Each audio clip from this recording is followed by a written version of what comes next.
A Covid-19 tem causado efeitos devastadores em todo o país. E as regiões mais pobres são as que mais sofrem, inclusive até as consequências econômicas da pandemia.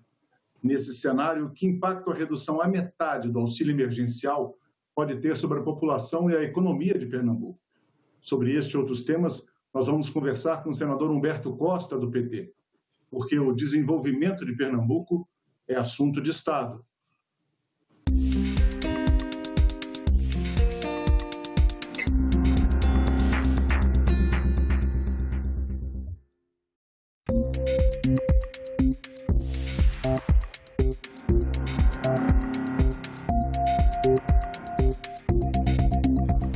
Senador Humberto Costa, obrigado pela sua presença no nosso programa.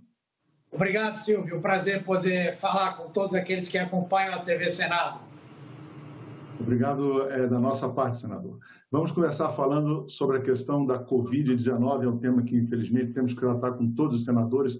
Vamos começar, no caso de Pernambuco, pela questão das escolas, a volta às aulas. Em vários estados, Pernambuco inclusive, né, senador, já se discute a volta às aulas. Mas em alguns países onde isso aconteceu, as atividades presenciais acabaram canceladas porque muitas crianças contraíram a doença. Os Estados Unidos é um exemplo, né? É um caso bastante concreto que a gente pode citar. No caso brasileiro, apesar de nós já estarmos há mais tempo com as escolas fechadas do que a maioria dos países do mundo, nós temos alguns fatores a considerar ainda antes de começar essas aulas, né, senador? O que o senhor acha sobre isso? Sim, com toda certeza. Eu acho que nós devemos ser muito cautelosos com essa tomada de decisão. Primeiro porque não são apenas as crianças que voltam à escola. Os professores voltam, os coordenadores também, alguns deles fazem parte dos grupos de risco, pessoas idosas ou que têm comorbidades. Por outro lado, algumas delas também convivem com pessoas nessa mesma condição. E as próprias crianças, que podem levar para a sua casa uma doença que pode atingir pessoas que têm comorbidades ou que são também idosas, não é? Por outro lado, qualquer atitude nesse sentido precisa levar em consideração um preparo das escolas para que elas tenham condição de implementar aquelas medidas de proteção adequadas, as medidas de segurança, de afastamento pessoal, de acesso à água, de acesso a agentes sanitizantes para enfrentarmos o vírus, e é, portanto, algo que só pode ser definido quando nós tivermos realmente uma condição para que isso aconteça.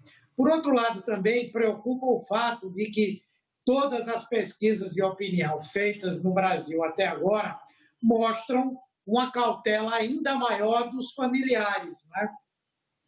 Os pais, todos eles estão muito preocupados com a possibilidade de mandar seus filhos de volta para a escola.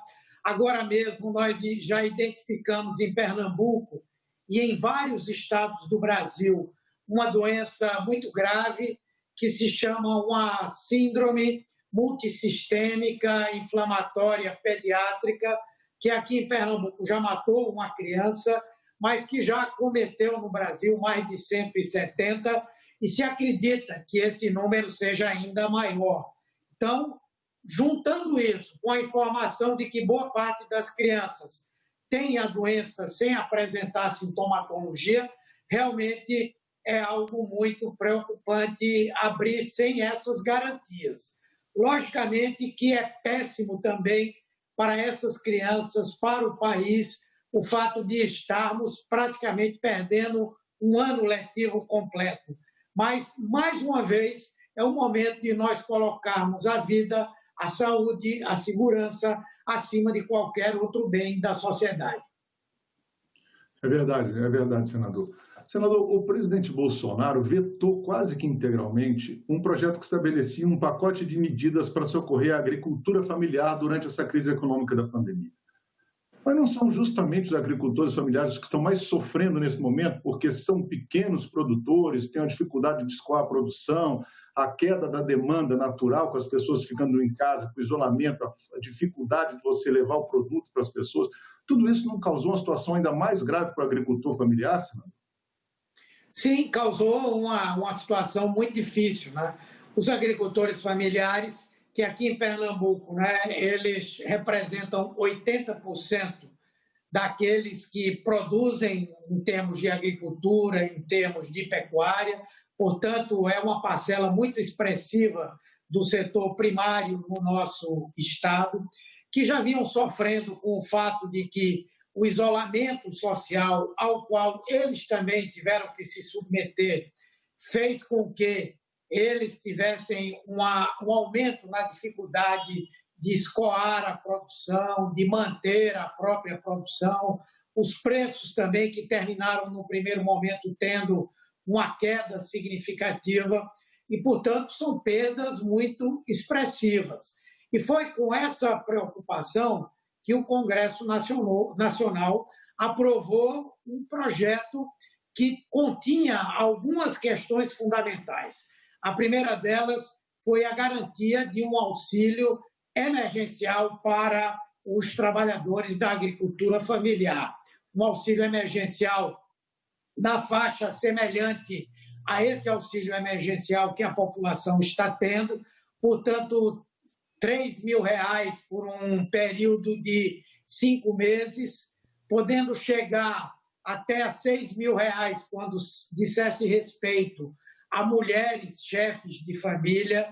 Paralelamente a isso, também houve uma proposição de um apoio, de um fomento à agricultura familiar, feito por intermédio de empréstimos bancários, no valor de R$2.500, podendo chegar até R$3.500, a depender das condições do agricultor, além de um processo de negociação emergencial de débitos que não estão podendo ser honrados exatamente por conta dessas perdas da pandemia. Lamentavelmente, o presidente da República vetou praticamente todo o projeto. E esses agricultores agora estão vivendo uma situação dramática, né? E na expectativa de que nós possamos fazer aquilo que deve ser o papel do Congresso. Ora, se o presidente da República rejeita, o mais rapidamente nós temos que derrubar esse veto para dar a esses trabalhadores da agricultura familiar, que aqui em Pernambuco representam uma parcela tão significativa da população do nosso estado, a possibilidade de se restabelecer esse projeto original e viabilizar esse apoio que é tão essencial nesse momento. E eu creio que é isso que o Congresso Nacional vai fazer o mais rapidamente possível, derrubar esse veto, esse projeto de apoio à agricultura familiar. Já foi feito algum contato com o presidente do Congresso Nacional, o senador Davi Alcolumbre, para a marcação de uma sessão para discutir esse veto, senador? Sim, todos nós estamos pressionando, né? É provável que nessa semana, de 7 a 11, nós tenhamos a votação daquele veto que o governo apôs àquela proposta de manutenção da desoneração da folha de pagamentos por mais um ano, que é relevante, que é importante, especialmente para aqueles segmentos que mais empregam a mão de obra no nosso país. Então, é provável que nessa semana, no mais tardar na semana que vem, esse veto seja votado, mas nós estamos fazendo um esforço para que outros vetos sejam votados também, inclusive esse que trata da agricultura familiar e o apoio, né, para que esse segmento consiga, né, se manter, superar, passar por essa transição da quarentena na agricultura familiar, muito especialmente aqui no nosso estado. O senhor mencionou numa resposta recente, senador, a questão do auxílio emergencial. Um estudo da Universidade Federal do Rio Grande do Norte mostrou que na maior parte dos estados do Norte e do Nordeste, a participação do auxílio emergencial dado pelo governo federal desde o início da pandemia já supera 25% da massa da renda geral. Então, o senhor pode nos dizer que efeitos o senhor espera que venham a acontecer em Pernambuco se realmente esse auxílio emergencial for reduzido à metade do seu valor, descendo de R$ 600 para R$ 300, como anunciou o governo federal? Sim, no caso nosso, com toda certeza, nosso, e eu falo aí não somente em termos de Pernambuco, mas do Nordeste como um todo, é uma situação extremamente grave, porque da mesma forma que no Rio Grande do Norte, aqui também a parcela da população que foi beneficiada pelo auxílio emergencial é muito grande. Em Pernambuco, só do Bolsa Família, são mais de 1 milhão de pessoas que são beneficiadas, mais de 1 milhão de famílias que são beneficiadas. E o auxílio emergencial, ele beneficiou um número ainda maior.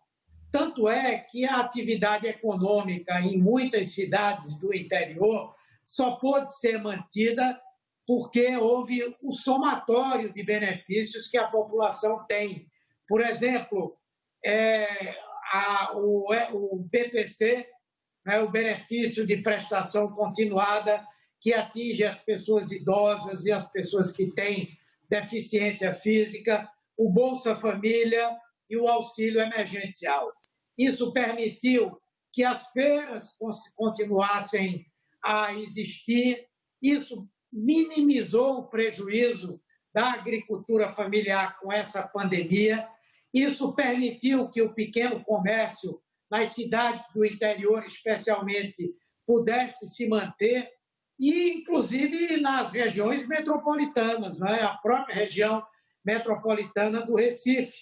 Então, esse abono, esse auxílio, ele é fundamental não só para que as pessoas possam sobreviver, todas as pesquisas demonstram que a maior parte desse recurso foi gasto com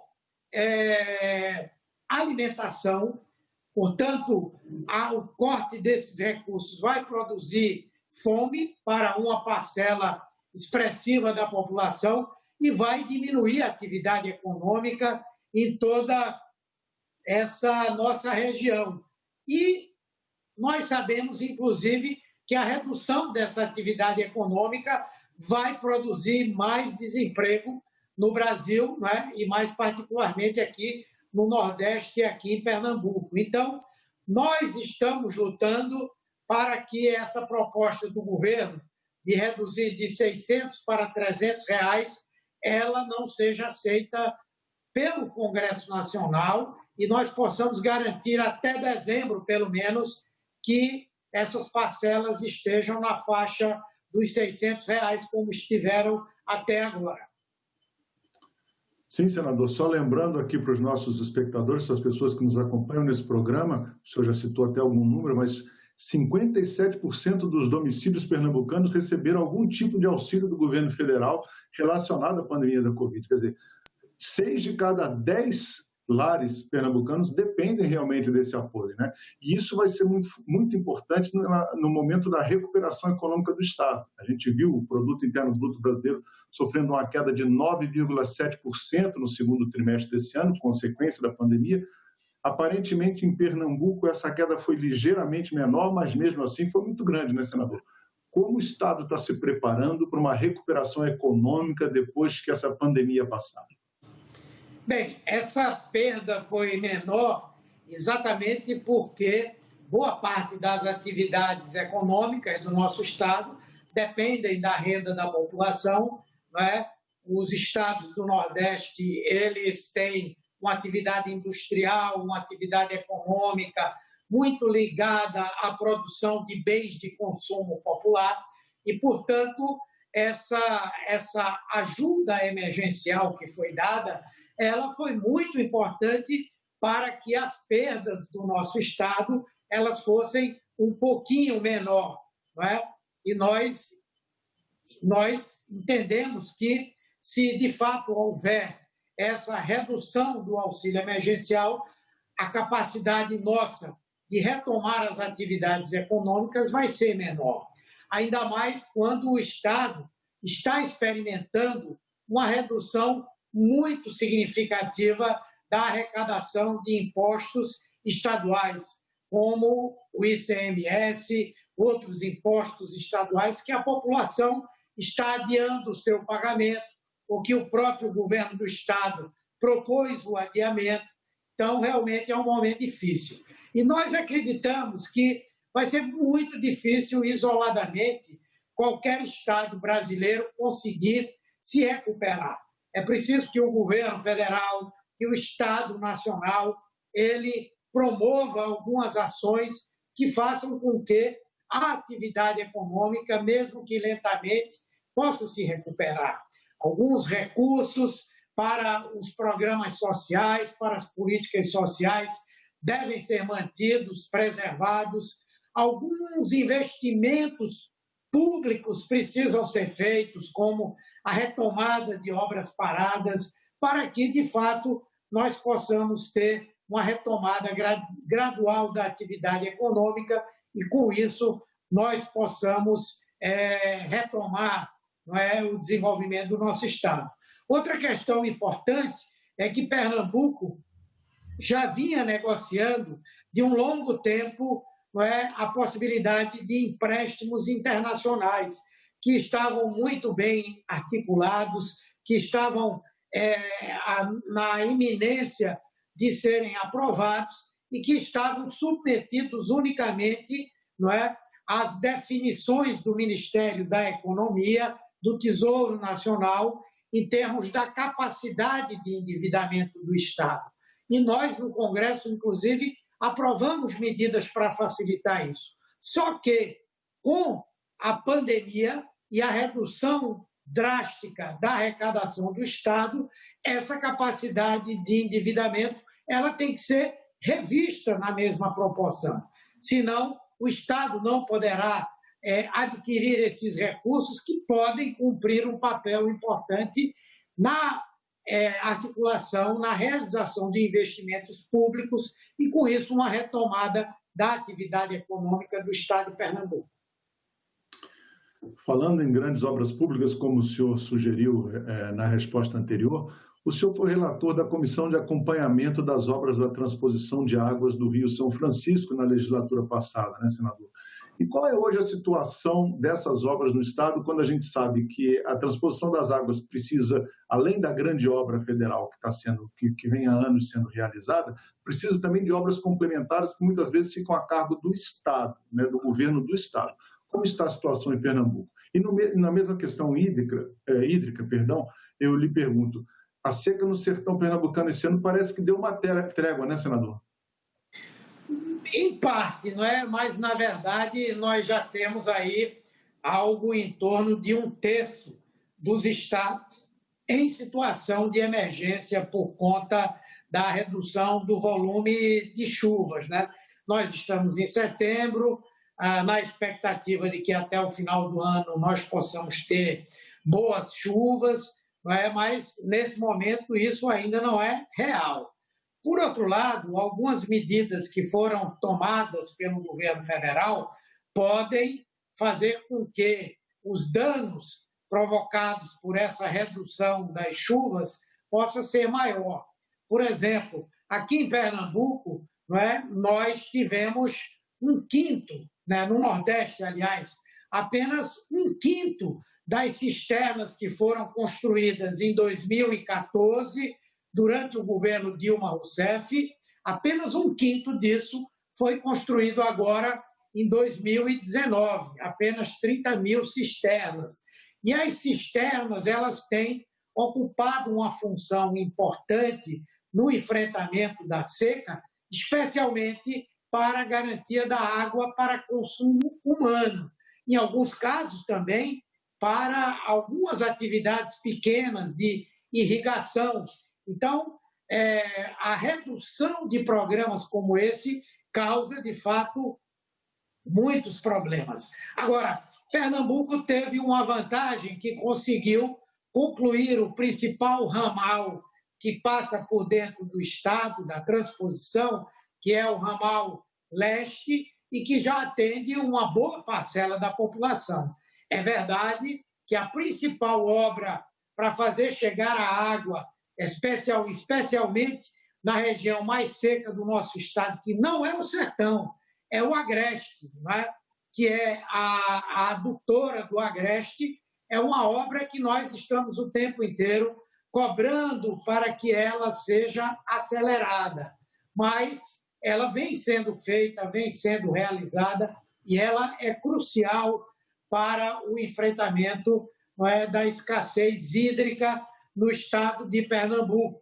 Não é?